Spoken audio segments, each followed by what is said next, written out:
कृष्ण भगवान की जय। माऊली श्री समर्थ सद्गुरु नरहरी बाबा की जय। श्री संत गुलाबराव महाराज की जय। गुरुवर्य रामचंद्र महाराज की जय। श्री संत सखाराम महाराज की जय। पूर्णा माता की जय। नरहरी बाबांचा एक भक्त, नाम जयांचे हागे जगन्नाथ, कुसुम नामे पत्नी समवेत, सगोळा दानापूर येथे राहती। शेती सांभाळून हरीचे नाम, गावात राहती प्रेमानं। नरहरी बाबांची येता आठवण, नांदुऱ्याला येती हर्षाने। त्यांना आली बाबांची आठवण, परंतु बाबा होते बद्रीनाथा लागून। 8 दिवस कसे जातील निघून, विचार पडला भक्तांसी। कसा तरी जीव मुठीत धरून, बाबांचे करोनी नाम स्मरण। बाबा आले तीर्थयात्रेहून, समाचार कळला तयांसी। त्याच रात्री झाला दृष्टांत, कुसुमबाईसी बाबा बोलत, आम्हासी भूक लागली बहुत, काहीतरी द्या खाण्याला। कुसुमबाईने घरात शोधले, मनुखे होते पुडीत बांधलेले। ताटात टाकून बाबा पुढे ठेवले, बाबांनी केले सेवन। पतीला सांगितला दृष्टांत, त्यांना झाला अति हर्ष। मनुखे विकत घेऊन त्वरित, नांदुरा आश्रमी आलेसे। प्रथम भेटल्या ललिताबाई, त्या म्हणाल्या बाबा बोलत नाही, कारण काही कळत नाही 2 दिवसापासून। महादेव गुरु बंधू जगन्नाथ बाबा समोर बैसले शांत। शेवटी धरोनी हिम्मत, बाबाशी बोलणे सुरू केले। काही आहे का शारीरिक त्रास, असेल तर जाऊ दवाखान्यात, किंवा असेल मानसिक त्रास, तुम्हीच समर्थ आहा बाबा। तुमच्या नामाने आमचे आजार होतात बाबा चकनाचूर। तुम्ही बोलत नाही याचे कारण, क्षणभरी ठेवा बाजूला। इकडे तुम्ही मौन धरले, भोजन करणे बंद केले। माझ्या पत्नीच्या स्वप्नी आले, मनुखे खाल्ले वाटीभर। म्हणून आम्हासी घाई झाली, मनुख्याची पुडी बाबांना दाखवली। नरहरी माऊली हसवून बोलली, मनुखे द्या ललिताबा जवळ। ललिताबाईने मनुख्याची वाटी बाबांच्या समोर ठेवली। बाबांनी सर्व मनुखे खाऊन पाणी प्याले पोटभरी। बाबा हसले, सर्वही हसले। रस कळे ना कोणाले, काय उपमा देऊ बाबाले, भजन करणे हेच बरे। माझ्या नरहरी माऊलीने कृपा केली, लेखणी माझ्या हाती दिली। तिचा महिमा तीच लिहू लागली, हे फक्त एकट्याला माहित। जगन्नाथ भक्ताचीच दुसरी कथा, बाबांच्या कृपेने आठवली आता।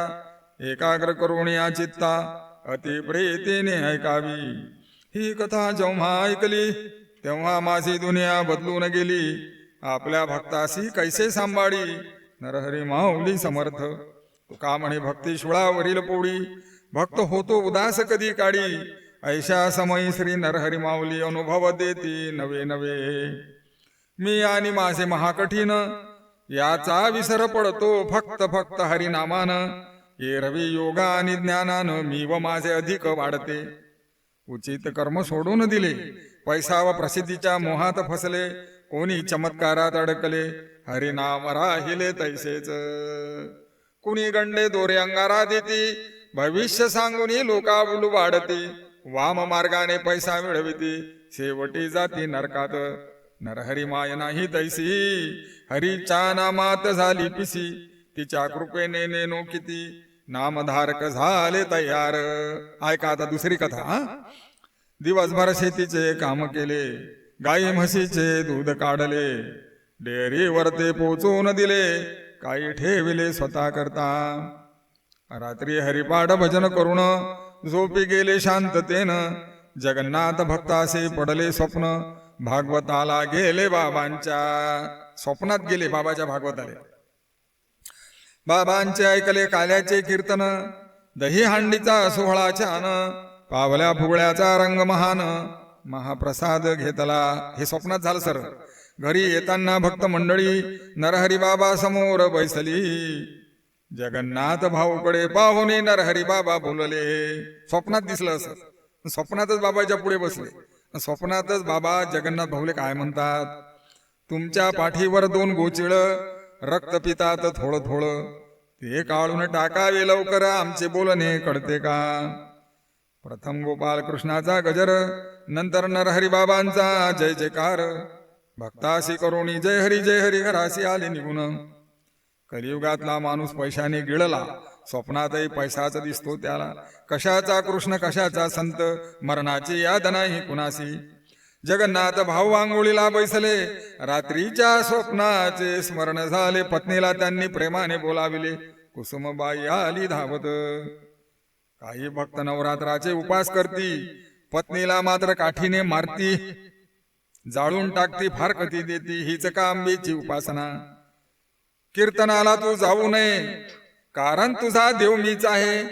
काय म्हणते मालक बाईले, त्या भक्ताला आमचा प्रश्न आहे, समर्पक उत्तर द्यावे त्याने. मास्तरची बायको मास्तरीनं, डॉक्टरची बायको होते डॉक्टरीनं, मग देवाची बायको सांगा कोण देवी, हे उत्तर तयाचे. स्वपत्नीशी बोलला भक्त, माझ्या पाठीवर तू करी तपास.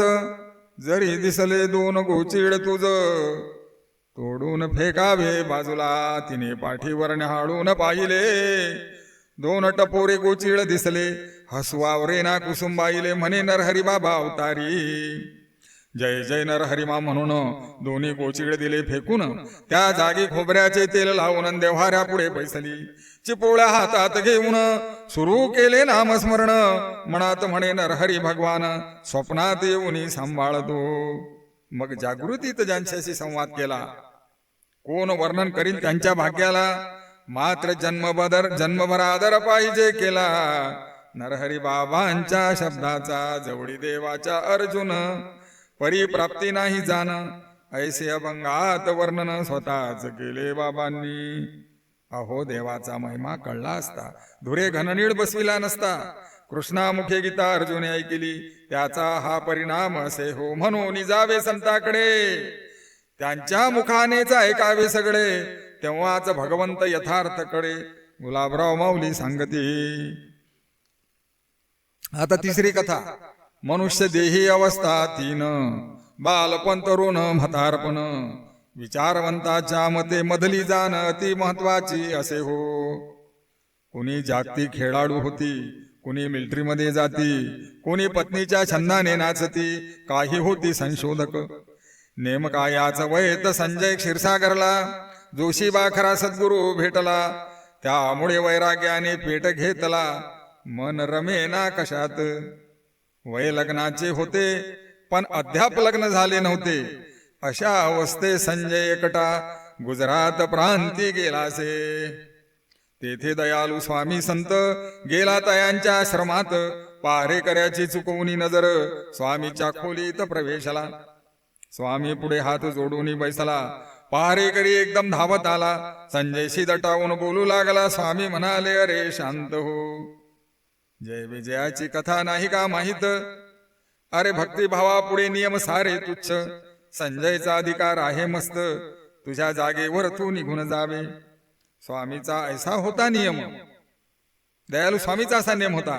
दर्शनाला येती जे भक्तगण, त्यांना स्वहस्ते स्वयंपाक करून दयालू स्वामी जेवू घालती. बापरे. म्हणून मोजके 2-4 भक्त पहारेकरी आतमध्ये जाऊ देत. स्वामीला होऊ नये हात. स्वयंपाकाचा त्रास ऐसा भावार्थ पहारेकऱ्याचा, त्याचही बरोबर आहे. परंतु आले देवाजीच्या मना, तेथे कोणाचे चालेना. दयालू स्वामींनी संजय भक्ताला त्यांच्याच पंक्तीत बैसविले. गोड आंबट कडू तिखट. दयालू स्वामीचा एक नेम होता जेवणाचा.